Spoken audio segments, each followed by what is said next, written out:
Shakedown podcast. With me, as always, my brethren, my colleague, my right honourable friend, the one that they call Sir Baxter B. How are you doing, good sir? It doesn't matter how you're doing because there are very many F1-centric threads at which we need to pull. Of course, on this Thursday, the 16th of the 10th, 2025, we speak about Formula One. Sir Baxter, King George Russell of Kingsley, Norfolk, has just secured himself, if rumour is to be believed, a £30 million contract per annum. What do you make of this, sir? And what more pertinently do you make of the rumour that this is a, in inverted commas, multi-year deal? I mean, look, wearing the Mercedes shirt, people know me. I'm a Mercedes fan. I'm delighted that George has signed on because I think he's a fantastic driver. Showing that and this year he's proven that he's more than just a decent driver. He's an exceptional driver. So I'm delighted he's here, and I think Mercedes have been really canny in the way that they've announced this because they've only said he's signed a new contract. They haven't specified how long it is or whatever. And the rumor is that it's a multi-year deal, but they haven't said is it a 1+1 or not. It's just it takes him through to the end of 2027 potentially. The working man's theory is that it is a 1+1, but we just don't know. And I think what they're trying to do is I think they're trying to avoid a repeat of what happened with Lewis last year, where they offered him the 1+1, and then they were possibly going to offer him the 1+1, the plus one of that, but then Ferrari knew he had it and swooped in and said, "Why don't you come to us for 2025?" And then they spent all of 2024 having this hanging over them. So I think Mercedes have been smart. I think it's good that George has signed on for at least another year, hopefully 2 years. And yeah, I can't really say much more than that, to be honest with you, other than maybe next year he gets his chip. Oof, so much in there to unpack. So Baxter, in the first instance, chap, do me a favour and turn your mic up ever so slightly so the good people of Cameron CC can hear you, because I've dropped the ball. But in the second, sir, I can't help but feel aggrieved. I get why Toto is so incessant in his pursuit of Project Max Verstappen. I get it, it's obvious, right? But I can't help but feel a little bit aggrieved vicariously for King George Russell of Kingsley and Norfolk, because I mean he's been brilliant all season long. Second driver of the season potentially after Max Verstappen. Like he's been fantastic. So what's all this 1+1 talk about? Where was the multi-year terminology in the bloody Mercedes statement? So Baxter, it was loud in its absence, was it not? Yes, I agree, and I think Mercedes have kind of backed themselves into a corner a little bit because, and this all stems back to last year because with Lewis leaving, and I think in an ideal world, I think Toto would have got Max last year, but Max made the sensible decision not to move. I think because he looked at it and went, not sure he's going to win a champion. I'm not going to win a championship at Mercedes in 2025. Why would I make that move? I'm probably more likely to win one at Red Bull. Time will tell. Probably not this year. And then he's probably thinking, do I really want to go and risk a new reg set in 26? Obviously, he's contractually tied in to stay at Red Bull for next year anyway. But there's the Kimi Antonelli factor in that Mercedes have invested so much in Kimi at the junior level. They gave him all the TPC testing. They did not want to lose him in the same way that they missed out on Max in 2014, 2015. And so they want to make sure that they get him sorted and keep him at the team as long as they can. Now, I think if they will, they may have to move him on to maybe Alpine on loan for a year or two whilst Max is there, and you have that George Max partnership, which I think everyone here would love. So they're in this 3-2 situation that doesn't go, and I think what George has done, if rumours to be believed, we don't know, is that he's basically also negotiated an exit from the Mercedes management side. Oof, talk to me about this. So they are his managers. Toto is his manager. They've managed his career since I think what 2017 or something, and they've managed everything. The Williams move was managed by them, and I think George wants to have a bit more freedom. Like in the same way, if you think like Anthony Hamilton managed Lewis in his early career, and then he broke away from Anthony. You know, slightly rough comparison, but it's George basically wanting to have the freedom to say, look, if I want to go and talk to Zach Brown, if I want to go and talk to Lawrence Stroll, if I want to go and talk to Lauren Meckies, I will go and do that. And I want to have that little bit of freedom if you do not give me the car next year. It's that's the way. So it's because but we are in a situation where George could leave at the end of next year, even with a championship, Damon Hill settings, and he could end up going to a rival team. You know, people call him Mr. Mercedes. I think George would want to stay as long as he can, and I don't think he would have an issue going up against Max. Um, but whether Mercedes will allow that to happen, I don't know. Mate, I think this is all very techie. I've never thought that Max and George has been more likely than it is now in 2027. I think it's only a matter of time. I think Toto's already said, hasn't he, that his dream is to put the two best drivers that he has available in his car. And I think in 2027, on the proviso that they build themselves a market-leading purple sector vehicle in 2026, that it's only a matter of time till you see Max and George in that Mercedes car. It's going to get techie over here, Baxty. What do you think about that, sir? Oh, I want it. Like, Rosberg and Hamilton was incredible. I wasn't alive when Prost and Senna happened, but I've seen Hamilton and Alonso. I've seen Rosberg and Hamilton. I want to see that. Like Webber and Vettel didn't live up to the hype. It was. I want to see the two best drivers in the same car going head to head. Lando and Oscar's been fine this year, but I mean Max and George, that's a step up. I'm in the minority opinion that George would give Max a fight. I still think at this stage Max beats him, but let's say George wins the championship next year, and then Max joins, and you're going into a team where George is the world champion and his confidence is sky high. Who knows? Who knows? It'll be crazy. It would be a very, very interesting fight. But at the moment, this is all just pub talk, isn't it? It's just, I think he can win. We need to see it. And I want to see it. I want to see it more than anything. It would be gangbusters. A rising Max and George tide floats or F1. But this would be 1989 all over again, wouldn't it? Senna and Prost. Listen, inject it into my veins. Although, I think of the current crop, the 19, I think George might have the best chance of challenging Max.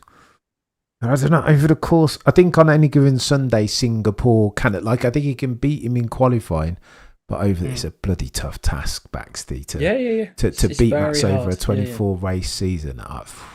You have to be consistent. I mean, I've always said, you look at what Max did through his career. He was like, right, he was looking at Lewis and going, right, what do I need to do? And Lewis was metronomically consistent in those championship years. Super, super fast. Always in and around the podium, fighting for the win. And Max was like, okay, that's the level I need to get to just to beat him.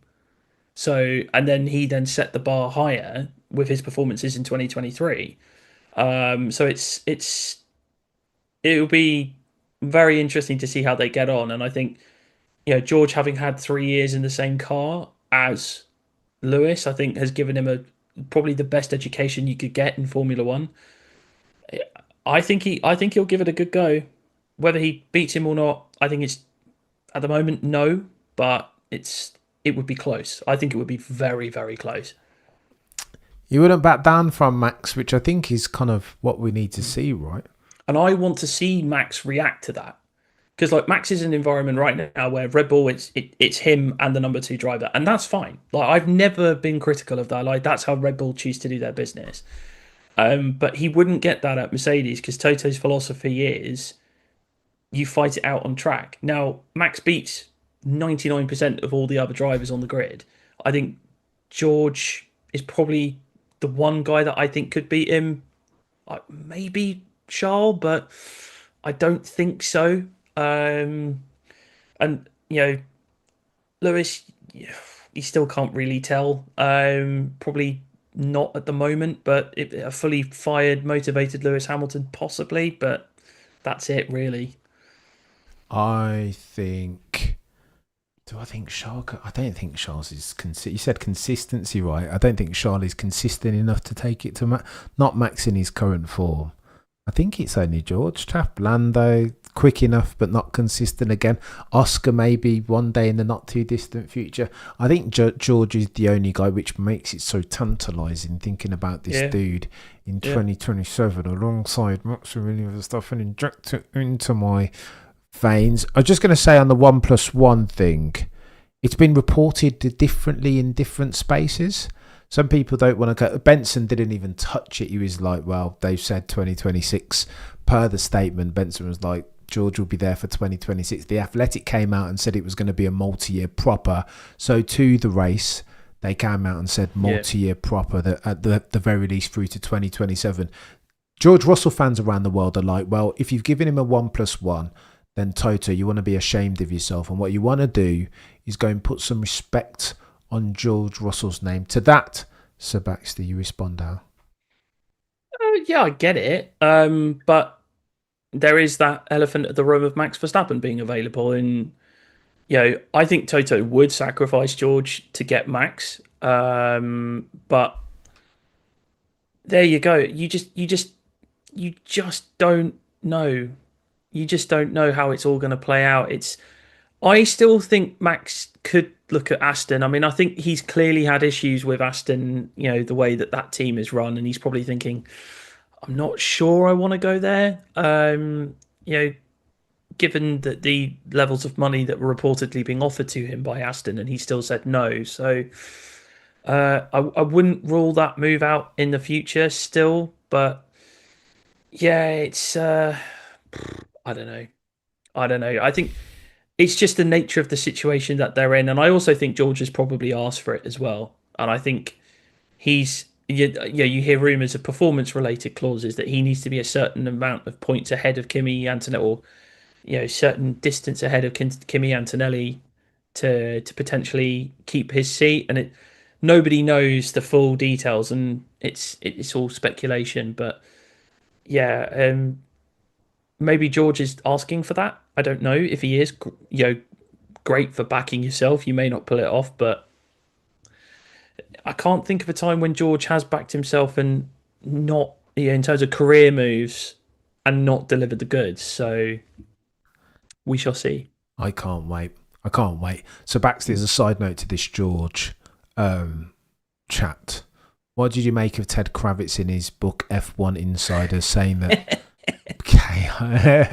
saying of the altercation that happened after obviously they had their back and forth at Qatar.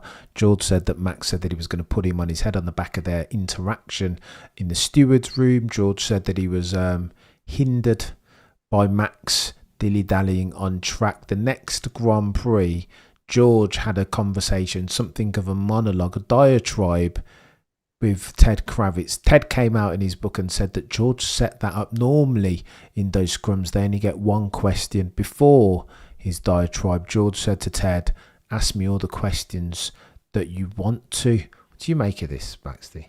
Good on him. We need a bit of spice. Yeah, the championship was done by that point, and if a driver wants to take a bit of agency over their media, then fair play to him. We see Max use the media to his own advantage. So I think George was just going, "Why can't I do it too?" It was clever. It was well done, and I think it just adds to it adds to the perception of this rivalry that's been simmering. I think since 2023, personally, I think others will say it blew up last year, but I think it's been simmering since Baku 2023 when they had that little love tap. And I think it's a funny little anecdote. I'm not reading any much more than that, to be honest.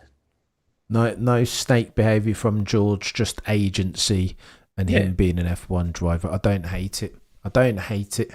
Although, I mean, what happened shortly thereafter with Max going Super Saiyan is a bit tacky. I think George needs to. I think the problem that many F1 grizzled F1 vets have is that not dissimilar from Lando, that Lando does all the talking and then when he gets on track it's like, hang on, but Lando, you were talking all this stuff to Lewis about bloody how easy it is to win in the quickest car. It's like, what's happened? So George isn't as bad as Lando, but at least last year sometimes he said some things and then Max would be like, I'm gonna put you on your head, and not quite put him on his head, but destroy him into turn one. Darius says Toto wants a 1+1. It's his wish. Whoa, trick prophecy, says John Perry as far as King George. Caress the like button. Wagwan, Brian, you're a legend. We haven't seen George in a WDC fight. We know Max can take the heat. Oof.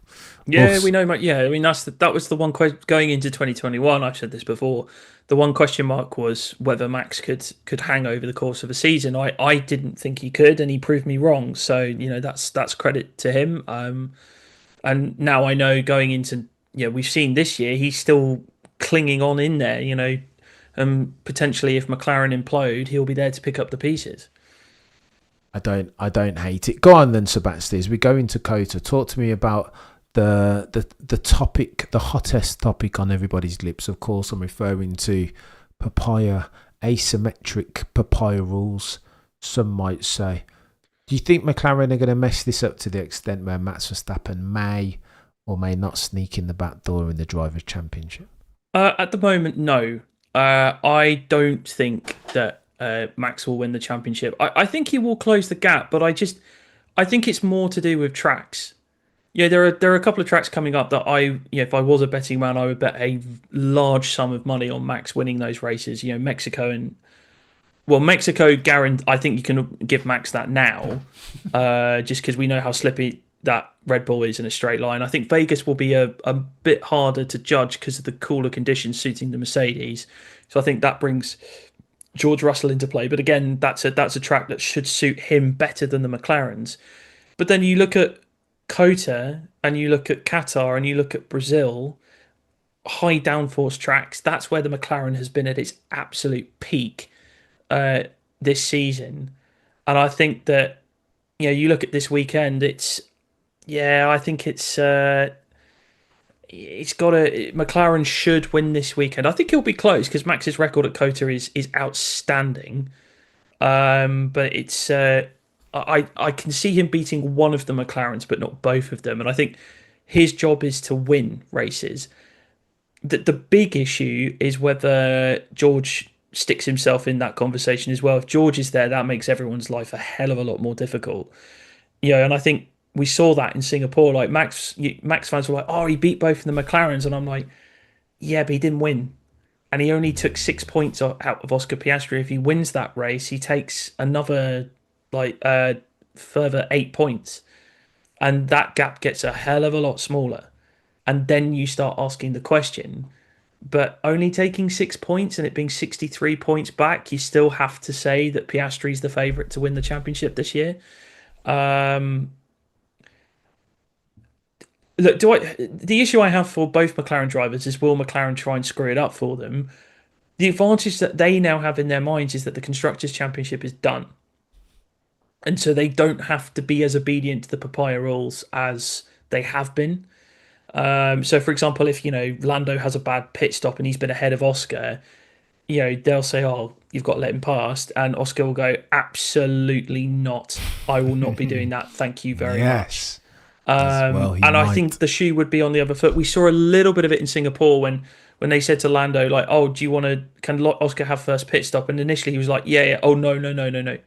It was the right bloody decision, Baxley? It was the right decision. It was absolutely the right decision from Lando. And I think McLaren will be as fair as they can be to them, I think. I hope they are. I don't want them to try and potentially swing this one way or the other. And I don't want to see repeats of what happened in Monza, because that was a complete joke. But I think between them, I think they'll just about have enough to get the job done. I still think it will be Oscar. I don't think it will be Lando. I think Max can close the gap to Lando, but not to Oscar. I think 63 is just too much.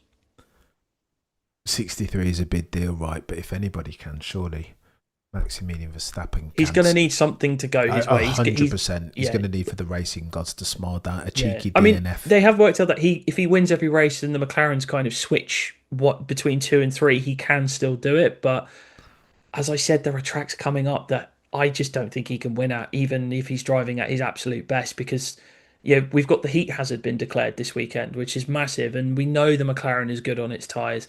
High downforce track, technical sections. Yeah, there's okay. Max will be quick in sector 1 because that's a bit more straight line speed orientated, but you've got those technical sections in sector 2, and I think it's it's going to be difficult for him. It'll be very, very difficult for him, I think, to challenge the McLaren boys this weekend.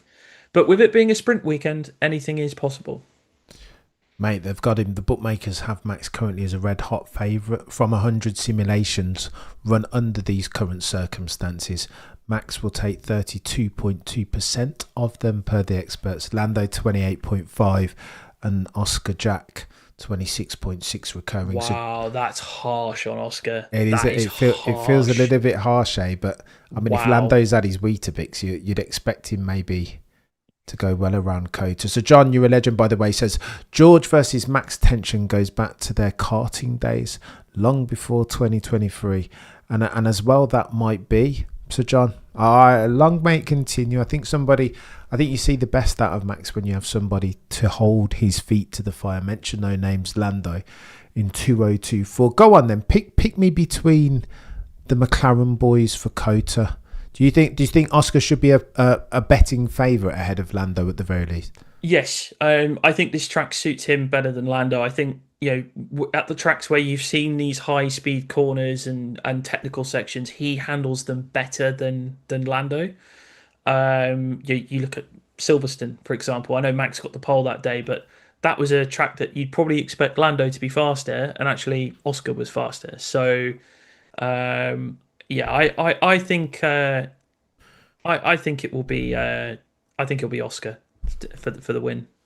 So go on, let me clarify your thesis there, Baxter. Are you saying that Oscar's quicker around medium to high speed bits, and then Lando's quicker around the short stuff? And this is shout out to a friend of the channel, Mahad, who kind of helped me.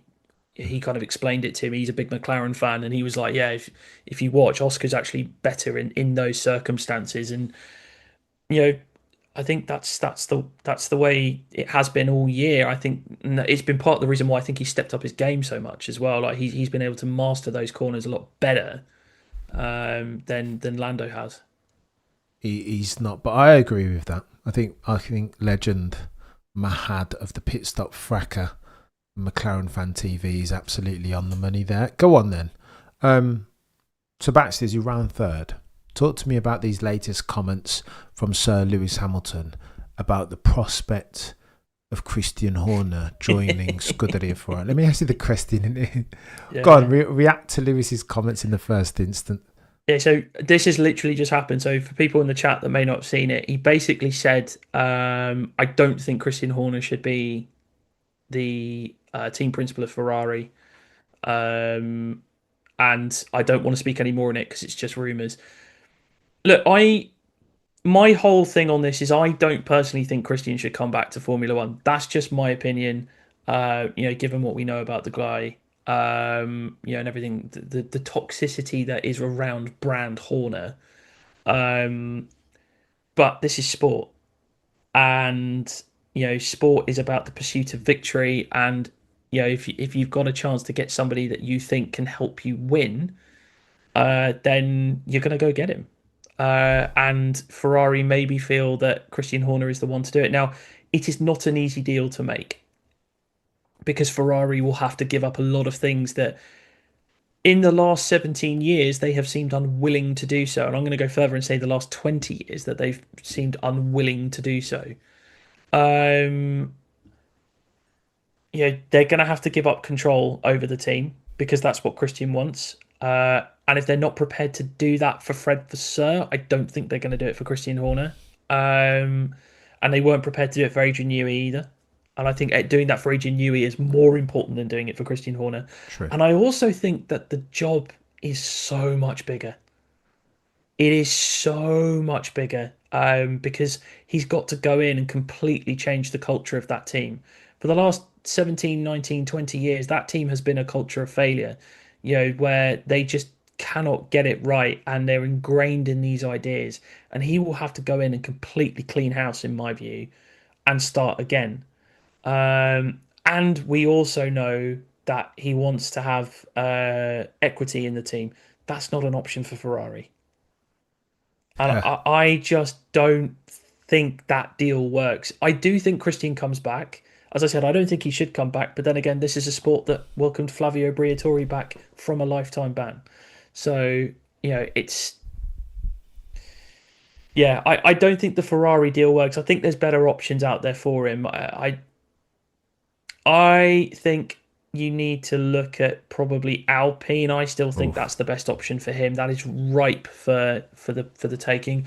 Or even he puts in a bid to buy RB. That would be chaos, wouldn't it? When you say RB, you talk about Racing Bulls. Yeah, yeah, yeah. Could you imagine? That is insane, fella. Just Not s imagine that storyline. Like, and I've heard no rumors about that, by the way. That's just me speculating. That's great. That is insane. But it as weird and wacky as it may seem, it kind of and you playing around with jigsaw puzzles and bit Yeah. pieces, and they all of a sudden just fit together. F1 does that sometimes. If I respond to you on Horner to Ferrari, I disagree with you ever so slightly. That the mood that John Elkann sounds like he's in, I feel like it's the failure of Scuderia Ferrari, the red car with the yellow badge and black prancing horse atop. I think he's through with it. I think he's now at the point where he'll do anything, lift anything, sign anyone, just throw the dartboard at the darts. Like he'll just do. Do you know what I mean? He's got to do everything now. I will say if he signs Horner, that it's you're basically writing off the next few years, like they did with Fred. Every Ferrari fans will tell you that 2023 was a bed-in year for Fred, and that 2024 was meant to be the year that they really started pushing forward, which they did.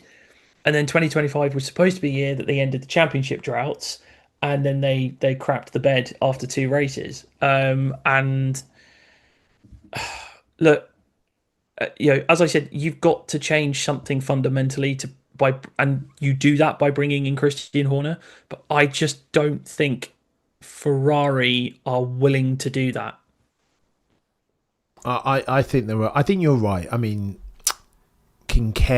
Roberto said similar, right? That there were hurdles over which they would need to come in order to get the deal. You've mentioned them quite succinctly there, Backsteed, like the bloody equity, the infrastructure, the org chart of who works there and where. They'd have to kind of give Christian Horner the keys to Maranello and Fiorano, right? But I mean, they've done it before. I mean, if you look at when Ferrari have been successful. This is the point, chap. Yeah. This is the point. They've got to round third and do it properly here. Yeah. Sometimes to see big outcomes, to see big changes, you have to make substantive change. That's the thing. Jean Todt and Michael, that's the classic one. But then you look at Luca and Nicky in the 70s as well, when they... This is what I'm saying to just if you want Christian Horner, you have to give him the keys or do the remote working thing that I heard rumoured that he might work from the UK. I mean, that would be... I don't think that would work at all. But give him the keys to the team and say, right, clean house, just completely clean house, do what you need to do, and we'll write the checks like Dietrich did for you at Red Bull. 1000%, Joe. I concur. So I think Christian Horner could do. I won't say he's going to bring a championship next year or anything, but I think he's that type of. I'll never forget Christian Horner. I've said for the longest time that if I'm going to take a team principal into battle with me in the trenches, it'd be Christian Horner every single time, because I think there are no lengths to which that dude will not go. Yeah. To get the job done. I'll never forget him saying backstage 2 things. Obviously, fix your fudging car in Netflix's Drive to Survive. Infamous now. But I'll never forget there was a less often discussed piece where Christian Horner was talking about the will, no need to win.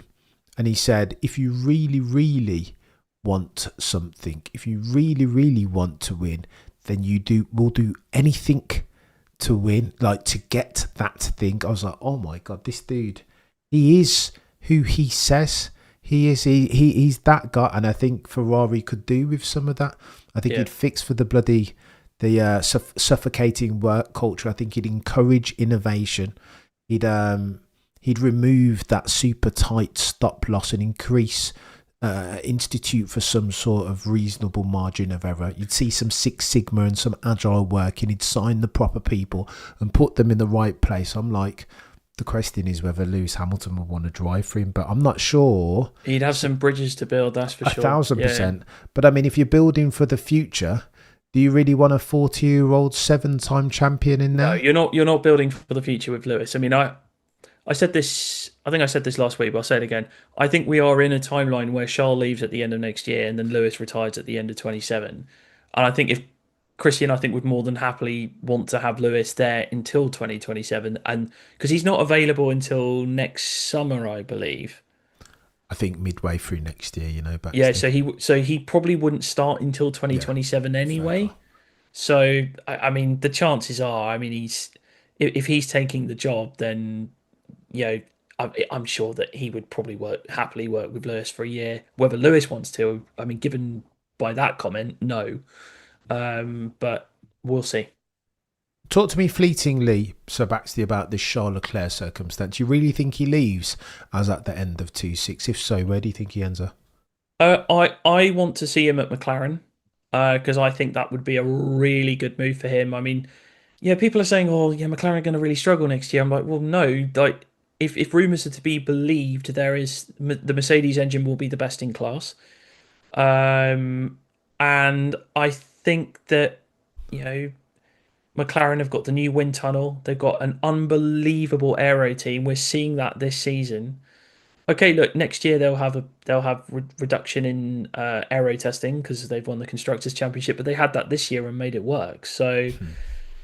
Yeah, I'd take him at Mercedes, but I think Mercedes have got their eye on a certain Dutchman. I think Aston would be a good move for him. But I think next year you want to be, or beyond 2026 into 27, you want to be looking at a Mercedes car, and there is, if you can't get into the factory team, there is none better placed than McLaren for me, and I think that would be an unbelievable move for him. Possibly a swap deal with Oscar Piastri, who knows? But we'll see. This is insanity, Sebastian. Why would Oscar leave?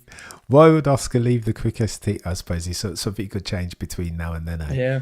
But as at the time of writing, and he's certainly not happy with the way certain things have gone down this year. And Mark Webber will get him out of there. But is he that not happy to sacrifice the team that's been building the best car for the past 2 years? That's levels that would surprise me. If he's not fighting for the championship next year, then yeah, of course he will. I mean, if he's in there with, let's say it's him versus George next year, and it's then okay, he might, maybe Lando is the one that makes way. But we know that, as we discussed last week, McLaren is the guy with Lando's the guy with tenure at McLaren, so.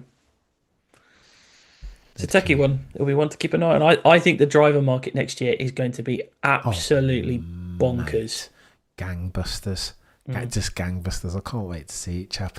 Inject it into my veins.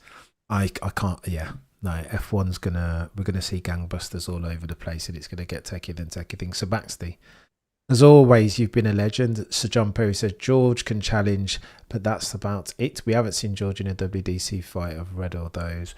I don't trust his intentions, says Neil. I think he wants to come back for the money, not to bring Ferrari back to the top. Behave yourself, Neil. What, you think Christian Horner won't have vengeance in his eyes on the back of the way that everything ended with Red Bull? He'd be looking at Wheatley and even Max and bloody Helmut Marko, and he'd be looking to...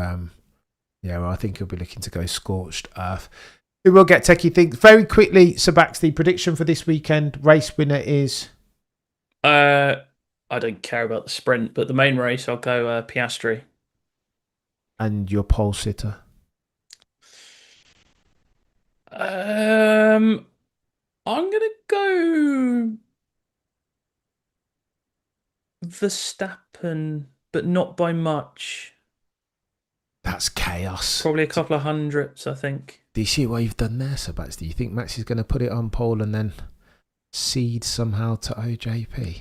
Well, we've seen it a few times this year. Fair. And I saw a quote from a Red Bull mechanic that said, given the advantage that Oscar's had this year, he's the one guy that we know if he's behind, he can sit for 3 laps, but when he goes, it's done. Like, Max is powerless. He's quite clinical, isn't he? Yeah. Mention no names, the Miami Grand Prix.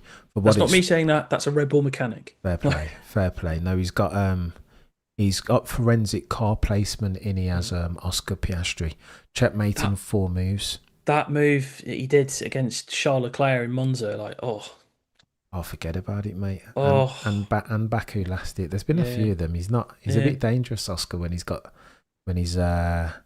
scorned, when he's got something to prove. For what it's worth, I think. The